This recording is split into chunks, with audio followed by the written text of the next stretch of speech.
Olá, Olá, Marcela, tudo bem? tudo bom, doutor? Bom dia. Bom dia. Estamos aqui em mais uma live, né, desse Júlio Verde. Sim, Essas informações tão importantes aí que o senhor está compartilhando com as pessoas, com a sociedade de conscientização, que é esse nosso objetivo. é isso. Bom, como eu já falei para as pessoas, né? Hoje o tema é câncer de pele, quando suspeitar e o que fazer.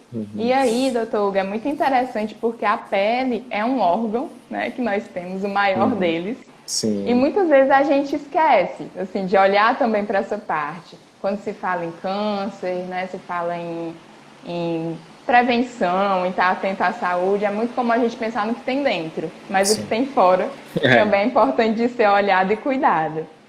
Mas, antes da gente falar sobre alguns dados, né, que são importantes também para iniciar a discussão, eu queria lançar logo a pergunta. O que é que tem a ver, explica aí pra gente, o que é que tem a ver os cânceres de cabeça e pescoço com câncer de pele? certo. Marcela começou já com uma pergunta calibrada, né? Então a gente, o câncer de pele, ele é um dos tumores mais comuns aí do ser humano, né? E se a gente for ver a importância dele, né? A quantidade de pessoas e às vezes na mesma pessoa pode ter várias vezes um câncer de pele, a gente sabe que isso assim, é uma coisa para se cuidar e para ser divulgada sempre, né? Por conta dessa importância que tem, né? E do impacto disso na saúde. A sua pergunta, né? A gente é forrado de pele, né? No corpo inteiro. Mas, né? De toda essa pele do corpo, a gente sabe que o pedaço do nosso corpo que acaba pegando mais sol é justamente a região da face e do pescoço, né? Porque está mais exposta e então a gente acaba constatando que a maioria dos cânceres de pele acabam acontecendo na região da face e do pescoço também, por consequência, né?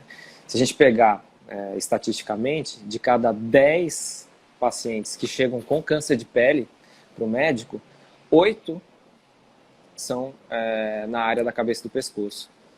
Tá? Então, aí a importância, né? 80% dos cânceres de pele acontecem nessa região da face e região cervical, né? do pescoço. Então, por isso, acaba caindo muito na nossa área de cuidado, do cirurgião de cabeça e pescoço. Tá? Apesar do dermatologista ser o médico que está sempre à frente, né? Nas campanhas de prevenção, em todas as campanhas preventivas no país todo aí, a gente só vê basicamente o dermatologista falar sobre câncer de pele. E a gente, da nossa especialidade, acho que também tem uma responsabilidade altíssima, né, de divulgar isso por conta dessa prevalência, né, de cada 10, 8 na área da cabeça e pescoço, né, dos cânceres de pele que aparecem. Sim, perfeito. É bom porque eu acredito que pouca gente sabia, né, que o cirurgião de cabeça e pescoço também poderia ser um profissional a ser buscado caso alguma suspeita e algum sinal que o senhor vai já falar fosse percebido. Isso. O caminho mais natural é o paciente procurar o dermatologista. Mas alguns pacientes já se conhecem tão bem, né, que já sabem quando tem um câncer de pele.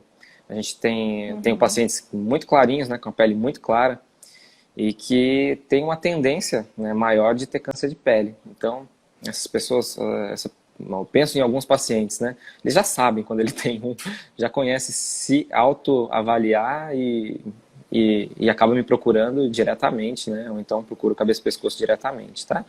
É importante dizer que pode ser o dermatologista, pode ser o cirurgião de cabeça e pescoço ou outro médico. O importante mesmo é que se avalie e que se tome a conduta, né? Porque seja lá qual for o câncer, né? Geralmente o fator tempo é importante. Os cânceres de pele, os mais comuns, né? Que são o carcinoma basocelular e o espinocelular, estou falando esses nomes difíceis aí, mas esses são os cânceres de pele mais comuns, tá? Que esses que eu falei, que acontecem mais no rosto. Eles, eles a maioria eles têm um comportamento mais indolente, eles são mais devagar no crescimento, né?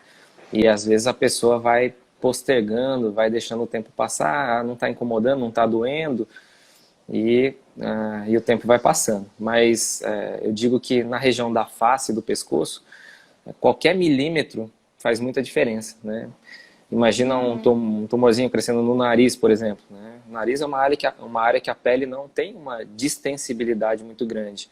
A gente não tem muito tecido sobrando, vamos dizer assim. E aí, por isso, qualquer coisinha que apareça por ali mexe muito com a parte da aparência da pessoa. Então, para se fazer uma cirurgia também, um tratamento que seja, o quanto antes, mais tranquilo né? A recuperação e tudo mais, né? É um problema muito comum, né? Essa semana, hoje, por exemplo, só um parênteses, né? No CRIO, hoje cedo, a sensação que eu tenho é que estamos começando a ter um rebote agora, né? Desses 4 meses parados. E hoje eu contei 12 cânceres de pele que eu vi no CRIO hoje pela manhã, né? Só para ter uma ideia de que esse número realmente é alto, né? São 4 milhões de pessoas por ano só nos Estados Unidos com câncer de pele. Semana passada, acabei operando uma amiga, cirurgia de cabeça e pescoço com câncer de pele. Então, todos nós estamos sujeitos, todos nós temos que nos proteger, né? E a gente vai falar um pouquinho sobre isso também, né? Assim, eu falo dos dados dos Estados Unidos, né? Eu peguei lá nas estimativas do INCA, nesses anos 2020, 2021, 2022, no Brasil, a cada ano, né? Serão esperados 83.770 casos em homens e 93.160 em mulheres. É muita gente. É um número muito expressivo. Sempre são números muito altos, né, para câncer de pele. Sim. E eu acho que eles ainda são subestimados. É o mais frequente no mundo, né? Sim. E aqui na nossa região Nordeste, aí a gente já vem pensando uma região com muito sol, calor o ano inteiro. Isso. O câncer de pele, o não melanoma, é o segundo, né, o mais comum em homens e o mais comum em mulheres. Então, mais um dado expressivo aí para ser comentado. Aí são campeões, né? Então, aqui no Ceará, né, e a gente tem uma coisa muito específica, que é uma combinação perigosa. É como se tivesse pólvora, oxigênio e a faísca, né, para pegar fogo, para explodir. Então, a nossa população tem um padrão de pele claro, né? O predomínio de negros é menor, né, em relação à população do Brasil, em média. Vamos dizer assim, por exemplo, na Bahia, tem uma proteção natural da pele muito maior, né? Aqui no Ceará, já não. Então, a gente tem um perfil epidemiológico das pessoas diferente em relação ao padrão de pele. Claro, tem lugares onde ainda a pele é mais clara ainda. Quanto mais clara a pele, maior o risco, né, desse desenvolvimento do câncer de pele. Então, pessoas que são mais ruivas, né, ou então loiro de olho claro, né, eles têm uma proteção natural muito menor do que as pessoas com a pele negra, por exemplo. Tá? Então, começa por aí o começo do primeiro tempero, né, dessa combinação. O segundo é o fato de, por exemplo, Fortaleza está a 3 graus e 53 minutos, eu acho, de latitude, se eu não me engano, em relação à linha do Equador. Então, praticamente na linha do Equador, onde a incidência dos raios solares é o mais perpendicular possível, o mais direto possível, e ao longo do ano todo, né? O nosso grau de inclinação da Terra em relação ao Sol é muito pequeno, então isso favorece com que os raios ultravioleta atinjam, né, a nossa pele numa incidência mais forte, mais intensa. E a gente soma a isso o fato da maioria dos dias do ano não serem nublados. Então, que as nuvens já são um filtro natural para o Sol, né? E quando...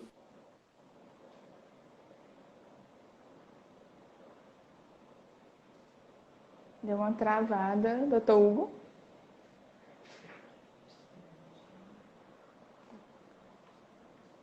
Pessoal, vocês estão ouvindo? Estão vendo o doutor Hugo?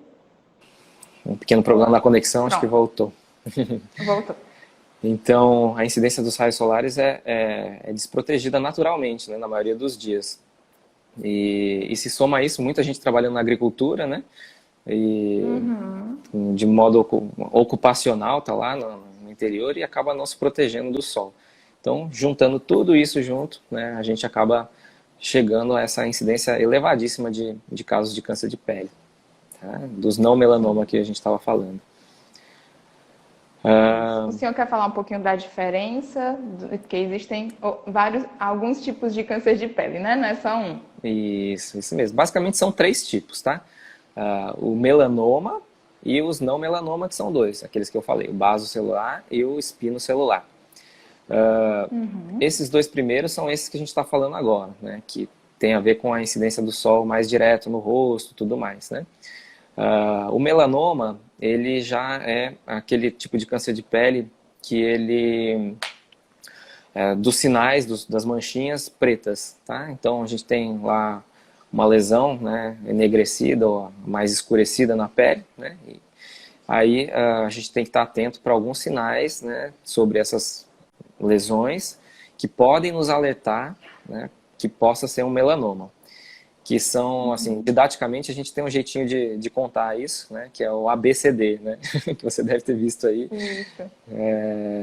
que a gente facilita para as pessoas entenderem. Então, A é assimetria. Quando tem a lesão de um lado, se a gente passar uma régua no meio dela, né, passar uma linha no meio da lesão, a gente vai ver que um lado é diferente do outro. Ela tem as bordas mais irregulares, né, que seria o B, é assimétrica, bordas irregulares. O C, a gente vai falar da cor, então tem uma área mais acastanhada, mais enegrecida, tem uma mudança na cor, né? E o D é o diâmetro, tamanho da lesão, então quanto maior, né, maior a suspeita. Geralmente acima de 5, 6 milímetros a gente fica mais atento, né, para pensar em alguma coisa. E a gente também tem que se alertar para quando essas lesões coçam, começam a coçar, né? Você tem lá um sinalzinho lá desde que nasceu, mas de repente ela começa a ter um prurido, uma coceira, começa a irritar, começa a doer, alguma coisa assim. Isso é um sinal de alerta mais específico, né, que a pessoa precisa ir procurar o médico mais rapidamente, tá? Então, para o melanoma, esse é o ABCD, né, que a gente precisa falar para as pessoas terem uma ideia de quando se preocupar mais com esses tipos de lesão de pele, né?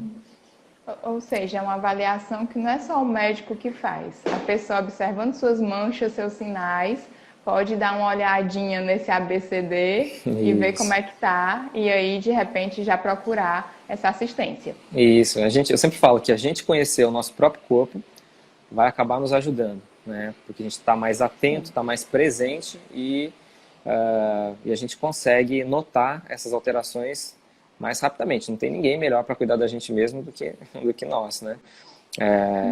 Claro, tem algumas áreas da pele que não são fáceis da gente mesmo ver. Por exemplo, a região dorsal, das costas, né? Então aí, o dermatologista geralmente, um bom dermatologista vê tudo e não deixa escapar nenhum cantinho. A gente tem o couro cabeludo, que às vezes pode aparecer coisa que fica escondida, né? Melanoma, câncer de pele mesmo do tipo basocelular pode aparecer, né, nessas regiões e às vezes ficar ali escondidinho e a pessoa não notar, né, o aparecimento, tá? Então é importante uma avaliação mesmo do dermatologista, né, para que possa vasculhar toda a pele e a procura de alguma coisa que possa sair do padrão, né? Tá certo? Você já falou um pouquinho dos fatores, quem está mais propenso, né, ao câncer de pele, a questão da cor, pessoas mais claras, né? Isso. Geralmente são as mais afetadas. Isso. Mas pessoas que têm outros problemas de pele, doenças cutâneas, também estão nesse grupo de risco? Ou que outros grupos de pessoas também estão em risco, doutor Hugo? Tem pessoas que têm um risco aumentado para câncer de pele, tá? Que são algumas doenças de pele cutâneas que predispõem ao câncer de pele. Por exemplo, tem uma doença que a gente chama de xeroderma pigmentoso. É um nome bem complicado, né?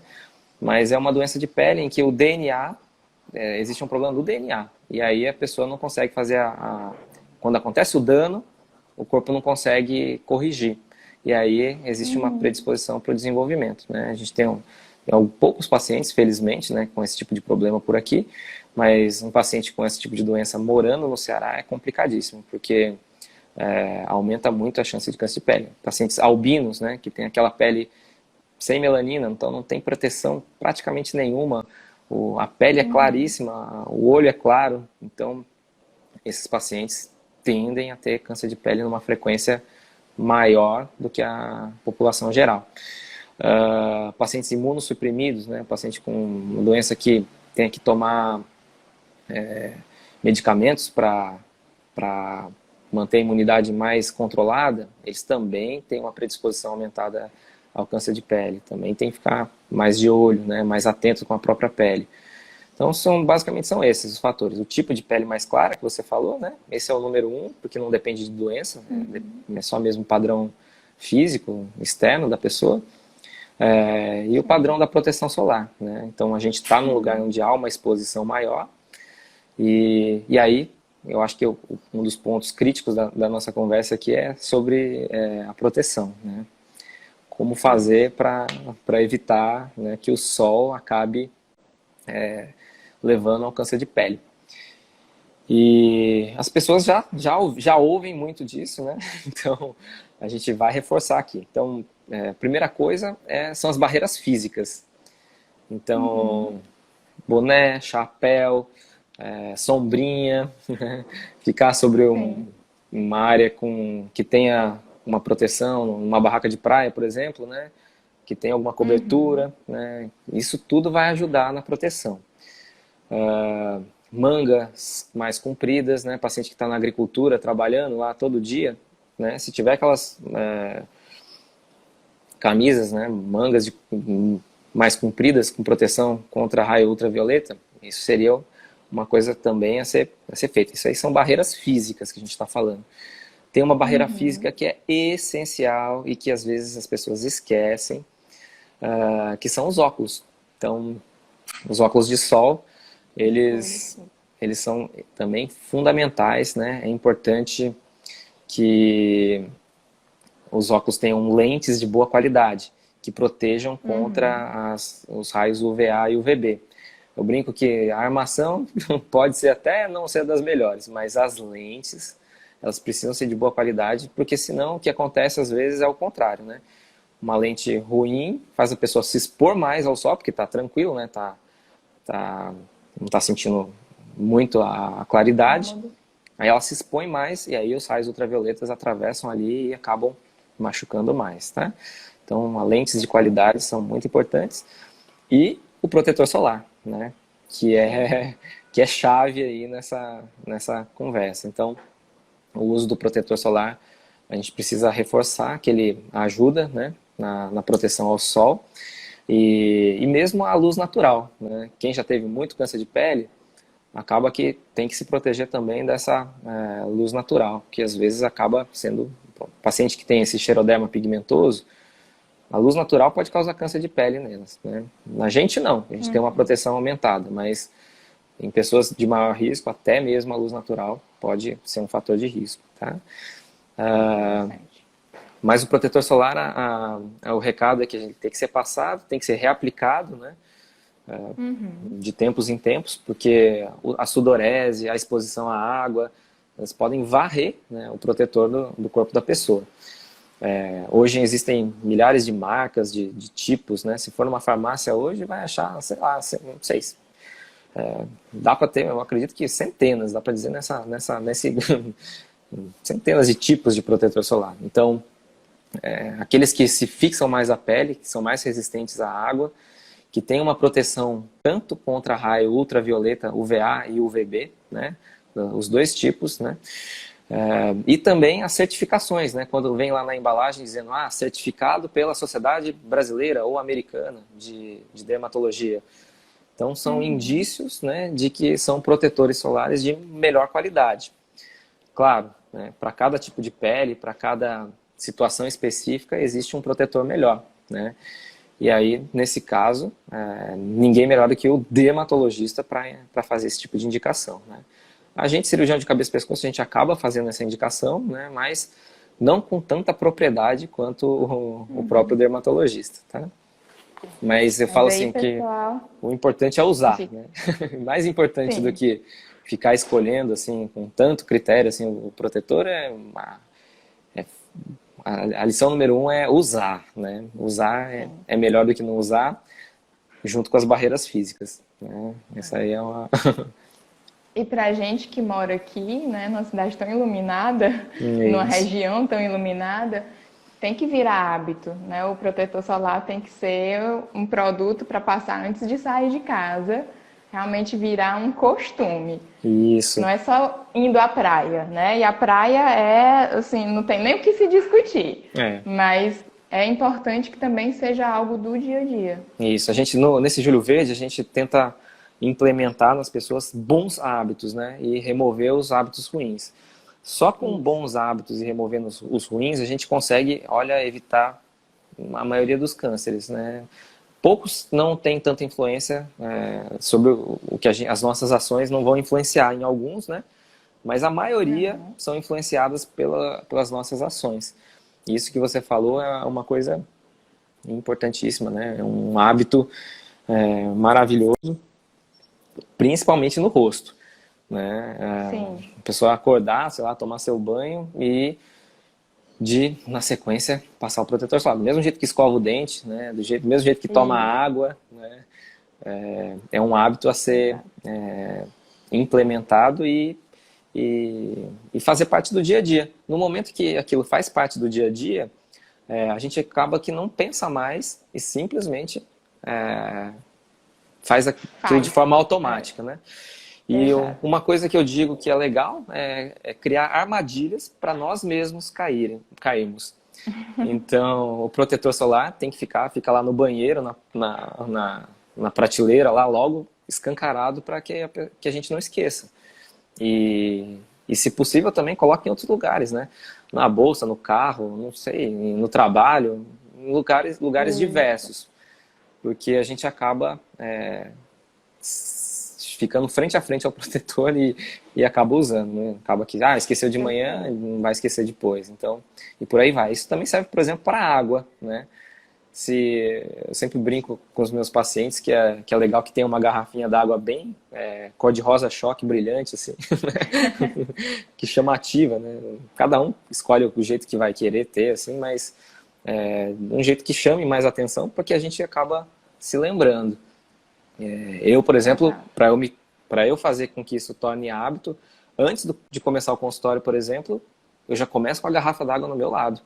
Porque eu sei que ao longo do consultório eu não vou conseguir sair para ir pegar água. Então, eu crio essa pequena armadilha para que eu mesmo caia, né? E possa me hidratar bem. E isso serve para as pessoas, né? Cada um, minha sugestão é, cria sua armadilha, né? Sua boa armadilha, para que você vá acabar usando o protetor direitinho e fazer disso um hábito, né? A gente sabe também que a luz solar e ela tem um efeito benéfico também para o nosso corpo, não é só efeito maléfico. A gente está falando muito aqui de câncer de pele, né? A nossa gangorra fica voltada para uma hiperexposição, né? Uma exposição aumentada, descontrolada, mas o outro lado da moeda também pode acontecer, né? Que é faltar sol, né? No dia a dia da pessoa. E isso não é tão comum aqui nas áreas que são mais iluminadas, como o Ceará, mas acontece, viu? Tem pacientes meus, por exemplo, que acabam tendo uma baixa da vitamina D por hiperproteção ao sol. Então, a gente acaba tendo que se expor um pouquinho ao sol. Eu falo assim, protetor solar no rosto todo dia, todo santo dia, sempre use, né? Que vai estar protegendo aqueles 80%, né?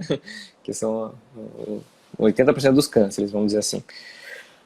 Mas o corpo, né, a gente precisa expor um pouquinho, por alguns minutos aí, num horário que não seja assim tão protegido. Poucos minutos, 5, 10 minutos, né, que a gente pegue um sol aí ao longo do dia. Isso vai carregar a nossa vitamina D de uma forma mais rápida e uma forma mais eficiente, né? No dia a dia, como é que eu faço isso, na prática? Vou atravessar a rua, eu estou o dia inteiro lá no consultório protegido, fugindo do sol, né? Mas quando eu vou para o mundo, eu procuro passar por caminhos onde eu acabo pegando um pouquinho mais de sol. Então, protetor no rosto, então eu puxo as minhas mangas e deixo pegar um pouquinho de sol quando eu estou fazendo esses trajetos, né? Legal. Vou atravessar a rua, vou para algum lugar, né, que eu vá me expor um pouquinho, eu aproveito para fazer isso. Tá? Quem não pode se Fica a expor... dica aí para as pessoas. Isso, para quem não pode se expor de jeito nenhum, né, quem já teve câncer de pele e tudo mais, que tem que ter uma proteção maior, aí existem outras formas de se repor a vitamina D, por via oral, por exemplo. Hoje, felizmente, a gente tem muitas marcas, muitas possibilidades de se repor diariamente, semanalmente, mensalmente, né, modos de tomar a vitamina D que fazem com que a pessoa fique carregada com níveis bons. E a vitamina D tem impacto, né, para se evitar osteoporose, por exemplo, né, na imunidade, ou seja, age no nosso corpo de uma forma muito importante também. Né? Tem algum horário, doutor Hugo, que seria o melhor horário para tomar sol? Pois é, essa é uma pergunta controversa, né? Se colocar lá os dermatologistas para conversarem, né, para dar esse tipo de sugestão aí, eles vão ficar... vai dar muito assunto, né? Então, assim, a gente tem que a gente tem que ter equilíbrio nas coisas. Para ter uma exposição mais prolongada, claro que são os melhores, os horários melhores são aqueles mais próximos longe do meio-dia, né? Então, um professor meu de dermatologia uma vez disse que uma referência legal é a nossa própria sombra. Então, quando a gente olha para o chão e vê a sombra da gente menor do que a gente, significa que o sol está muito a pino, muito acima, muito em cima da gente. Então, esse é um horário que é legal de evitar, para ter uma exposição mais prolongada. Quando a nossa sombra está mais comprida, né, tá longa, maior do que o nosso corpo, né, seria aquele horário onde o sol já baixou e a inclinação dos raios solares já é mais tênue. Então, aí é um horário melhor para pegar um sol prolongado, tá? Para a vitamina D isso já não funciona muito bem, né? A vitamina D ela sobe naqueles horários proibidos, vamos dizer assim, no horário onde o sol está agindo mais perpendicularmente na nossa pele. Mas aí o segredo é o tempo, né? A gente não se expor por muito tempo, tá? É uma exposição pequena por pouco tempo, né? E mais intensa, tá? Ótimo. Basicamente é essa. E como vocês devem ver, eu não sou muito adepta de bronzeamento artificial, pela minha cor aqui, mas algumas pessoas, né, têm esse hábito, é um procedimento estético, é algo também que pode ser danoso? Sim, o bronzeamento artificial entra como um parente da exposição ao sol, né? Ele tem um efeito danoso à pele, né? Ele é uma luz com uma potência muito mais alta, tanto que ela acaba criando esse bronzeamento, né? Então, as sociedades elas acabam não recomendando esse tipo de prática, né? É perigoso, sim, tá? Aí eu já linko essa sua resposta, doutor Hugo, com duas pessoas que fizeram perguntas aqui. O Marcos perguntou: o uso de produtos de beleza pode provocar a origem do câncer de pele? Assim, Ou algum tipo? se você pensar, por exemplo, Pode... um bronzeador, né? Sim. Pode ser um tiro pela culatra, vamos dizer assim, né? A pessoa vai acabar se expondo, vai usar um produto de beleza, teoricamente, e no fim das contas ela vai acabar aumentando o risco, né? Produtos de beleza, do tipo hidratante, essas coisas assim, é difícil disso acontecer. Vai acontecer por conta de usar um hidratante e não usar o protetor. Aí sim, né? Mas o produto em si, aliás, muitos combinam as duas coisas. Então, hoje em dia, maquiagem para as mulheres, né? Tem muitas maquiagens que se somam ao protetor. Então, uma base que vai ter lá um fator de proteção solar junto. Geralmente são produtos muito bons que acabam disfarçando alguma coisa, alguma irregularidade da pele ali que possa estar incomodando. E, além disso, protege do sol. Então, é uma soma de efeitos, né? Um efeito cosmético ali, estético, junto com o efeito de proteção. Então, eu gosto muito dessa linha de produtos aí, né? Por exemplo, pacientes meus que já se operaram de cirurgias de tireoide, né? Então, a incisãozinha fica aqui na região do pescoço. Às vezes, a coloração da cicatriz fica diferente da cor da pele vizinha. E aí o protetor com base cai legal nessas pessoas, que acaba disfarçando um pouquinho a cicatriz e também protege do sol, né? Então faz um combo ali. Sim. Já ajuda a implementar aquele hábito que a gente estava falando, né? Isso. Tem outra pergunta da Jaderice Freitas, que é: pessoas com diagnóstico de rosácea têm maior tendência a ter o câncer de pele? Essa é uma pergunta bem específica, né? Eu não sou dermatologista, então essa é uma doença dermatológica que a priori eu não vejo que tenha nenhuma relevância em relação ao câncer de pele, tá? Tem os cuidados específicos para quem tem esse tipo de problema e tem os cuidados específicos para câncer de pele.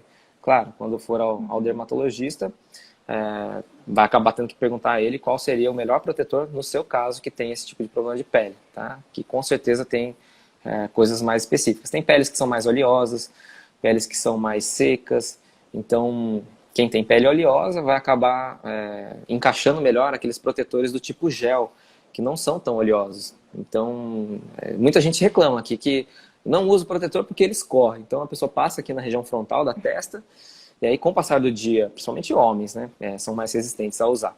Aí começa a suar e começa a escorrer e cai no olho, irrita o olho. Então, tem alguns tipos de protetor solar que são tipo gel, elas fixam melhor a pele e evita esse tipo de problema, tá? Então, quando não se deu com um, né, quando um não ficou legal, é legal passar com um dermatologista para ele passar alguma coisa mais específica. Quem tem pele seca, por exemplo, né, tem a pele, um ressecamento maior da pele, então os protetores, os tradicionais, que são aquele mais creme, eles têm um poder hidratante junto, né, que vai acabar fazendo esses dois efeitos, né? Então acaba sendo, o interessante é isso, é combinar de forma a turbinar, a melhorar, né, a saúde da pele. Exato. Sempre vai ter um tipo de protetor certo para você. Tem que Isso. procurar, Esse né? protetor também ele tem que ser poupado nas áreas dos olhos, né? Então ninguém passa protetor aqui na pálpebra, né, que também é uma área de risco, né? Então, quando a gente vai falar, né, das áreas de maior risco, a gente pega a região frontal, que é a testa, só vem de cima para baixo. Então, essa área aqui é muito comum de ter câncer de pele. O dorso do nariz, essa área aqui, as laterais, que é a região malar, que a gente chama, o lábio inferior. Então, tem os protetores também, do tipo, protetores labiais, que é como se fosse um batom, né? Então, passa aqui na parte inferior do lábio, e a gente pega muito câncer de pele, né, nessa área do lábio, tá? Porque às vezes é esquecido, né? Outra área que esquecem muito são a região das orelhas, do pavilhão auricular.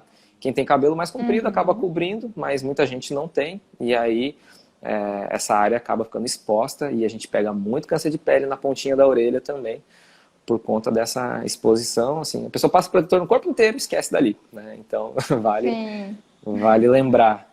E em volta dos olhos, como não tem como passar, são os óculos de sol que vão fazer esse tipo de proteção, né? Sim. Doutor, eu queria que o senhor fizesse um alerta aqui, né? A gente está falando de todos esses cuidados e pensando, acredito que na maioria da cabeça das pessoas, as pessoas adultas.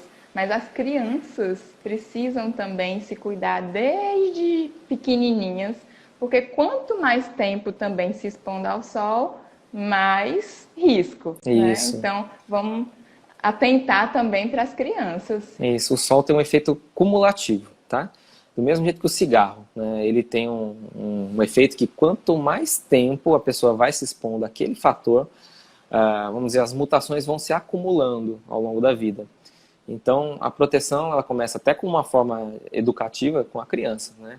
Então, a criança, ela já vai saber, assim, logo cedo, vai aprender que antes de ir, ela tem que passar o protetor, né? Então, o pequenininho não precisa nem falar, ele já sabe que tem que passar o protetor antes. Então, e para as crianças que estão se expondo à água, geralmente, né? Aí, aqueles protetores do tipo spray, que não saem na água, são muito interessantes. Porque eles não precisam, assim, ficar reaplicando com tanta frequência, né? Eles se fixam melhor na pele, eles dão uma certa impermeabilizada na pele, então quando a gente joga água, a água fica boiando na pele, vamos dizer assim. E isso causa uma proteção maior, né? E os pequenininhos, eles o risco da exposição solar na infância é mais ligado à relação ao melanoma do que ao vaso celular, tá? Claro, eu acho que eu, felizmente, nunca vi uma criança com câncer de pele desse que a gente falou, né? Do vaso celular. Claro que tem, mas não é comum. É mais com crianças que têm doenças genéticas, né? Tipo xeroderma, tudo. Aí eu já vi. Mas essa exposição, pelo fato de ser cumulativa, né? Ela vai dar, a corda vai arrebentar lá na frente, na idade adulta. Então, por isso é importante a proteção desde cedo, desde pequeno. E também como um hábito, né? O hábito também vai sendo criado cedo. É mais fácil de criar um hábito quando a gente é pequeno do que adulto. Falo, por exemplo, pelos cuidados com os dentes, né? Que também entram mais ou menos nessa mesma linha de raciocínio que você falou, né? Da pele, com as crianças, desde cedo, né? Desde antes de ter dente, né? A criança já começar a cuidar da boquinha ali, de fazer a limpeza com um paninho, tudo mais, né? Então, são hábitos bons que são fantásticos quando colocados na cabecinha da criança logo cedo, porque vai carregar aquilo para a vida toda como uma coisa que está ali e automática, não precisa nem pensar para ter esse tipo de cuidado, né? Eu, por exemplo, falo isso também, uma experiência pessoal, né? Felizmente, meu tio é dentista, então desde que eu nasci, eu tenho esse tipo de cuidado. Ninguém precisa falar nada, é automático. Então, isso é um hábito muito bom que a gente cria cedo, né? Com certeza. Bom, nós falamos muito sobre como se proteger, o senhor falou de alguns sinais que têm que ser observados, que profissional procurar. Vamos falar um pouquinho sobre o tratamento, diagnosticar do câncer de pele. Como tratar, doutor? Isso, vamos falar do diagnóstico um pouquinho, né? Entrando nessa linha do diagnóstico e do tratamento. Basicamente, o diagnóstico que a gente faz é, primeiro, suspeita, né? Através do exame físico, olhando, então os olhos do médico treinado estão ali para detectar aquelas lesões que estão esquisitinhas. A gente viu alguma coisa estranha, o próximo passo é uma biópsia, tá? Porque às vezes tem algumas lesões de pele que enganam. Então, parece que é um câncer de pele e às vezes não é. E a gente não vai fazer um tratamento, às vezes mais pesado, numa coisa que não é um câncer. Então, a confirmação do diagnóstico com a biópsia é muito importante. Como é que ela é feita? Geralmente costuma ser muito tranquilo, muito simples. É uma anestesia local, que é feita no consultório mesmo. E pode ser feita no consultório, pode ser feita no centro cirúrgico, né, de acordo com a disponibilidade, né, do material. E, por exemplo, no CRIO a gente faz no consultório, né? Lá tem toda a estrutura e isso é bom, que ganha agilidade. E faz anestesia local e remove um fragmento ali daquela lesão para se fazer uma análise. No caso dos melanomas, quando a gente tem uma suspeita de melanoma, aí a recomendação é que a gente tire aquela lesãozinha, né, por inteiro, não tire um pedacinho dela. Então, quem vai dizer como fazer essa biópsia é o médico, tá? O médico é que vai olhar lá e vai dizer, conforme a suspeita, como vai ser feita essa biópsia. A maioria é mais simples, como eu falei, tá? A biópsia leva mais ou menos de 7 a 15 dias para ficar pronto o resultado, dependendo da região, dependendo do lugar que é mandada a biópsia, né? Então, uma série de coisas, mas em média leva esse tempo. E a partir da confirmação, aí a gente passa para o tratamento, né? O principal tratamento para câncer de pele é a cirurgia, né? A gente tem outras possibilidades, existem alguns tratamentos tópicos de passar para alguns tipos de câncer mais superficiais, pode ser usado, né? E aí o dermatologista que costuma fazer esse tipo de indicação. Além da cirurgia e desses tratamentos tópicos, existe a radioterapia também, que pode ser usado, né? A radioterapia é uma arma, a radioterapia são uma radiação que se faz localmente num determinado ponto para aniquilar ali as células do câncer, né? E ela é feita, tem uma programação, um número de sessões, etc., dependendo do local, do tamanho, do tipo do tumor, né? Não é o padrão número 1, vamos dizer assim, né, para o tratamento, mas ele pode ser usado. Pacientes, por exemplo, que tem se a cirurgia seja proibitiva, pacientes que têm um alto risco cirúrgico, eventualmente vão para a radioterapia. Ou, às vezes, também pacientes que já fizeram a cirurgia e aquele câncer de pele ele tem um risco aumentado, alguns podem dar metástase, por exemplo, na região do pescoço.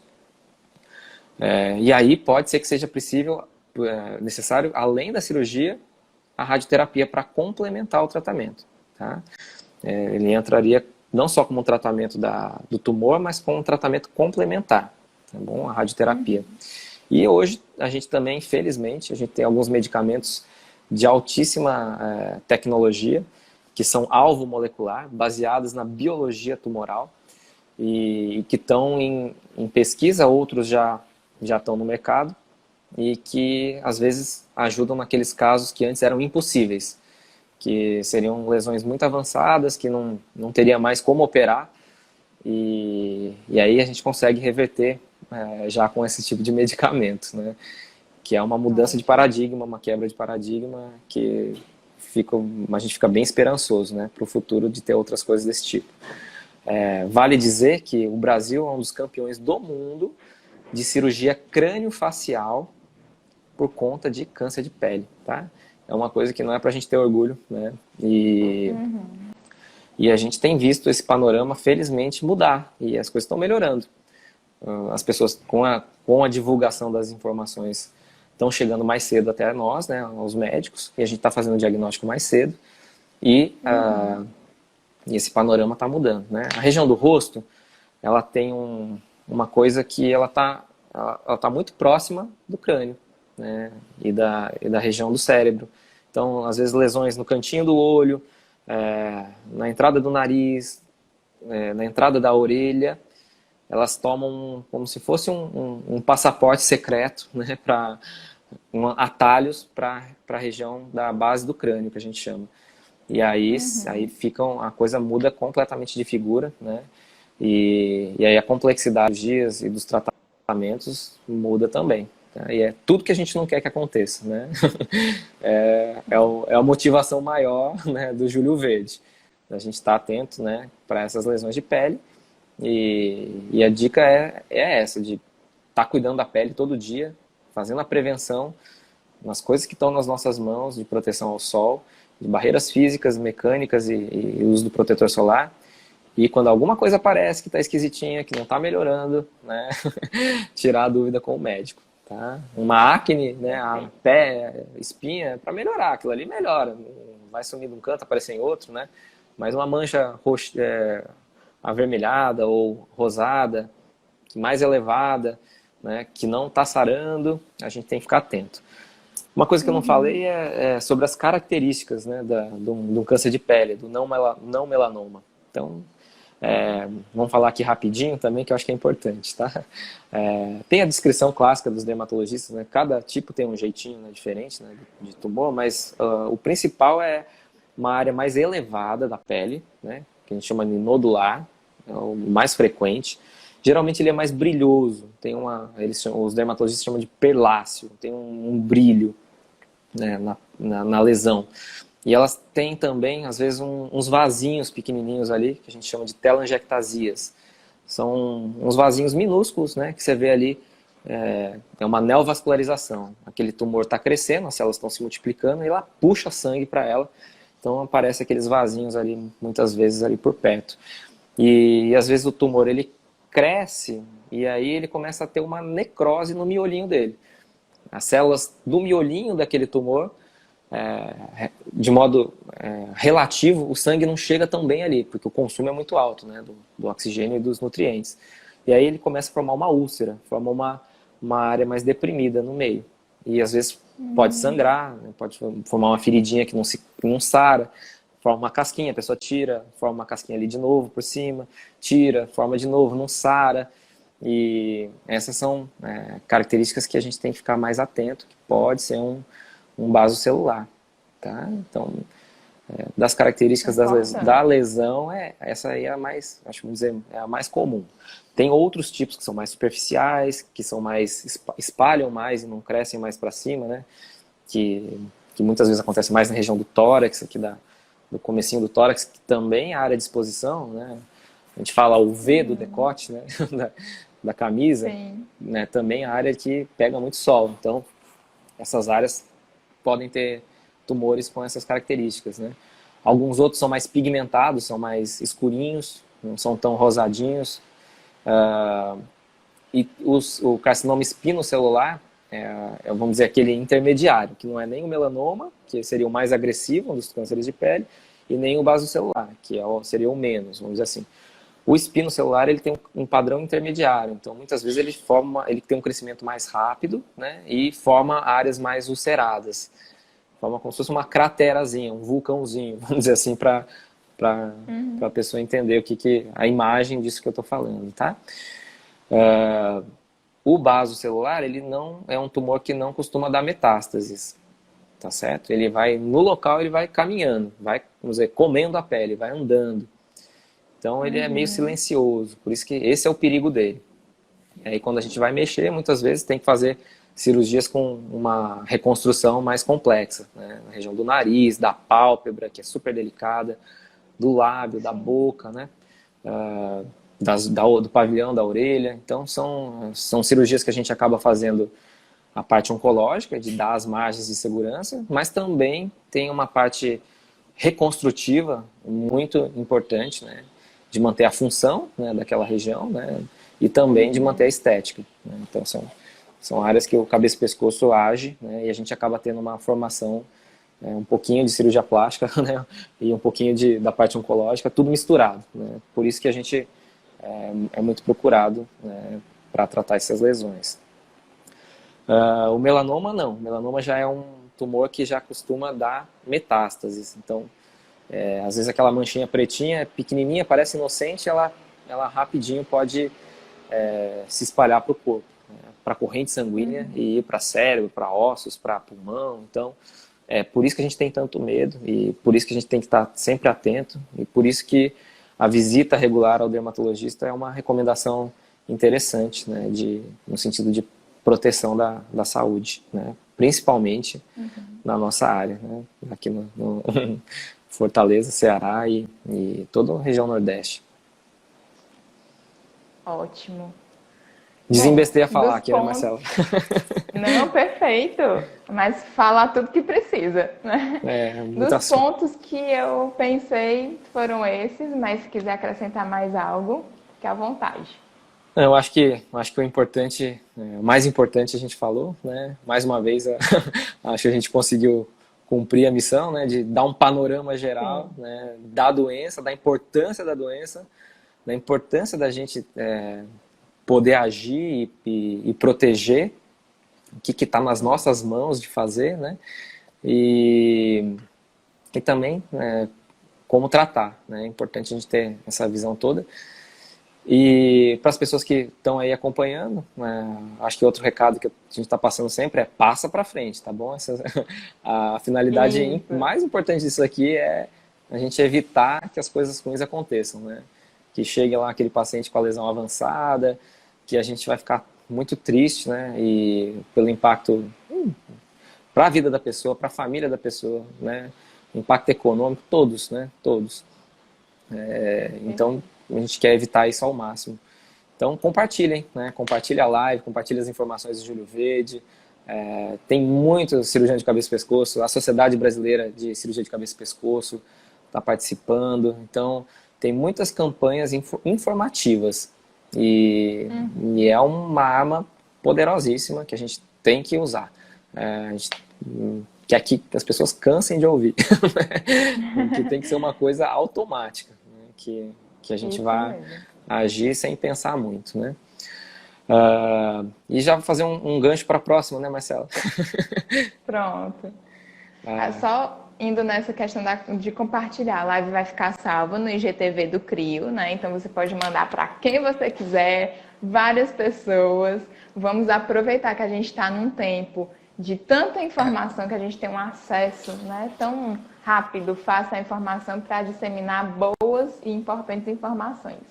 Então, doutor Hugo, próxima segunda, que é a última live do Júlio Verde, o que é que a gente vai falar?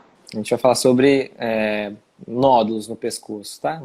Vai ser um assunto um pouco amplo, mas a gente vai focar um pouquinho mais sobre câncer de tireoide também, tá? Nódulo que não está desaparecendo e vamos falar um pouquinho sobre câncer de tireoide, que também é muito prevalente e acho que vai ser interessante para muita gente, tá? A gente fica na manga ainda, não sabemos se ainda podemos fazer talvez uma quinta live, dependendo do interesse das pessoas aí, se tiverem assuntos, né, para falar, a gente pode considerar aí uma quinta live, né, que eu acho que pode ser interessante aí, né, algum outro assunto. No nosso dia a dia de cabeça e pescoço, eu falo que a parte psicológica é importante, né? Vou puxar a sardinha para sua área aí. Então, não sei, talvez pensar em algum assunto nesse sentido aí, né? Sobre... Bacana. Eu acho que de repente poderia fazer uma live interessante, né? Que a gente nunca falou sobre isso aqui, né? Dentro do Júlio Verde, Dentro né? do Júlio Verde. Legal, Né? gostei. Tá bem? Vão comentando aí, pessoal, se vocês querem, né, algo desse tipo, ou alguma outra questão aí que ainda perdure durante todas essas lives, que o Dr. Hugo aqui já está paquerando com a ideia dessa quinta live e desses conteúdos, né, para a gente pensar o que é que pode ser interessante para todo mundo. Então tá jóia, maravilha. Legal. Então é isso, obrigado demais. Até segunda-feira, né? Obrigada mais uma vez pelas informações muito bem explicadas. E segunda, a gente fala também desse assunto tão comum que são nódulos no pescoço, que muita gente, né, tem essa queixa, observa, e aí a gente vai poder entender melhor o que é que isso pode significar. É isso mesmo. Obrigado demais aí por todos aí, por acompanharem, né? Obrigado aí, Marcela, pela companhia e pela live. E ao CRIO, né? Que realmente está fazendo sempre esse trabalho brilhante aí em todos os Júlios Verdes, né? Isso. Pois, até semana que vem. Um abraço. Obrigada, doutor. Tchau, até lá.